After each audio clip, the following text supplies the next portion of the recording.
Hello students, welcome to मंजिल। आज मैं बात करने वाली हूँ कनाडा स्टडी वीज़ा को लेकर और कनाडा को लेकर दो एक ऐसे इंपॉर्टेंट इन्फॉर्मेशन जो शायद आपको और उन बच्चों को जिन्होंने अपनी एप्लीकेशन ऑलरेडी अप्लाई की हुई है और उन बच्चों को जिनकी 1 से 1.5 साल तक पेंडिंग पड़ी हैं उनके लिए बहुत इंपॉर्टेंट हो सकती हैं। सो इससे पहले इस चैनल को जरूर सब्सक्राइब करना और उन सब बच्चों को शेयर करना जो कनाडा जाना चाहते हैं प्लस या फिर अपनी प्रोफाइल जो है वो लगा चुके हैं।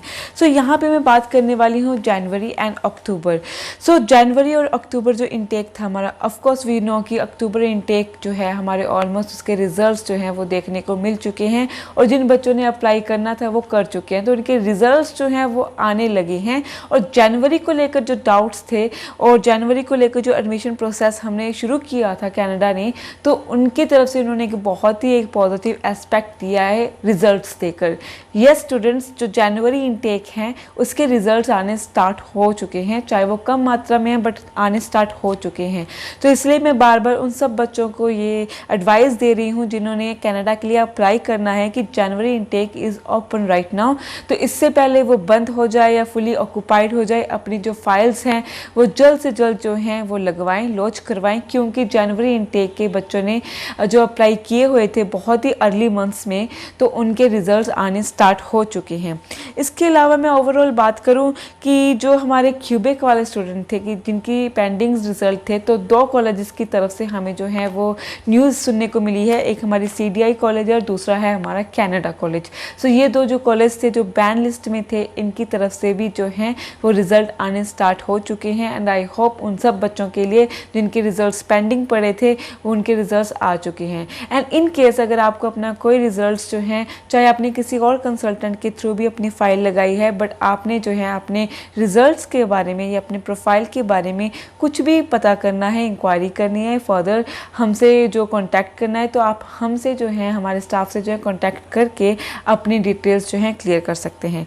मूविंग फर्दर, सो यहाँ पे कुछ एक ऐसा सिलसिला भी देखने को मिल रहा है कि कुछ स्टूडेंट्स जो हैं फ़ंड्स के रूप में जो है CA रिपोर्ट लगा रहे हैं। यहाँ पे मैं फ़ंड्स हर बार इसलिए मेंशन करती हूँ कि इन पैंडमिक ईरा में जो फ़ंड्स हैं वो बहुत ही इंपॉर्टेंट स्टेप बन चुके हैं एक फ़ाइल लॉन्च होने के कारण, जो कि कनाडा जो है बहुत ही फोकस से उस पॉइंट को देखता है कि बच्चे ने कितने फ़ंड राइज किए हैं। सो उसमें यहाँ पे क्या है कि कई बच्चों के पास सेविंग्स ना होने के कारण या जो भी उनके पर्सनल रीजंस हैं, तो कईयों ने CA रिपोर्ट्स लगाई हैं। CA रिपोर्ट्स क्या है कि उनकी प्रॉपर्टी की लीगल उनके पास फॉर्म्स जो हैं वो अटैच करने लगे हैं कि हमारे पास इतनी प्रॉपर्टी है, हमारे पास इतनी ज़मीन है। तो यहाँ पे मैं उन बच्चों को एडवाइस करूँगी ऐसा बिल्कुल भी ना करें। इससे पॉजिटिव अफेक्ट होगा या नहीं ये मैं नहीं जानती, पर इतना ज़रूर क्लियर है इससे आपकी फ़ाइल डिले हो सकती है और अगर आपने कुछ फेक उसमें डॉक्यूमेंट इंडल्ज किया होगा तो आपकी फ़ाइल जो है वो बैन भी हो सकती है। सो फंड रेजिस का मतलब कनाडा जो IRCC के मेंबर्स हैं वो आपके सेविंग्स और ITR को लेकर कहती है, उनमें कहीं भी ये मेंशन नहीं है पर्टिकुलरली कि आप CA रिपोर्ट्स जो हैं वो मेंशन कर सकते हैं।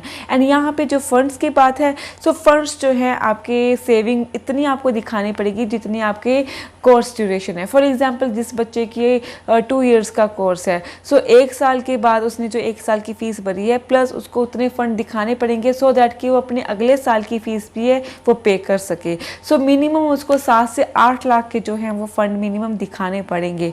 सो इन केस आपके पास नहीं है, सो आप अपने मदर, फादर या फिर अपने सिबलिंग का भी आप यूज़ कर सकते हैं। यहाँ पे कई बार सिबलिंग वो प्रॉब्लम क्रिएट कर सकते हैं, बट आप अपने ग्रैंड पेरेंट्स का भी यूज़ कर सकते हैं। और उसके बाद क्या है, ये तो रही फंड्स की बात सेविंग के अकॉर्डिंग। और अगर मैं ITR की बात करूँ कि ITR रिटर्न्स जिसके भरने हैं, तो उसमें आप अपने मदर की और फादर की वाइस लाइक वाइज आप अपने ग्रैंड पेरेंट्स की भी जो है अपनी ITR शो कर सकते हैं।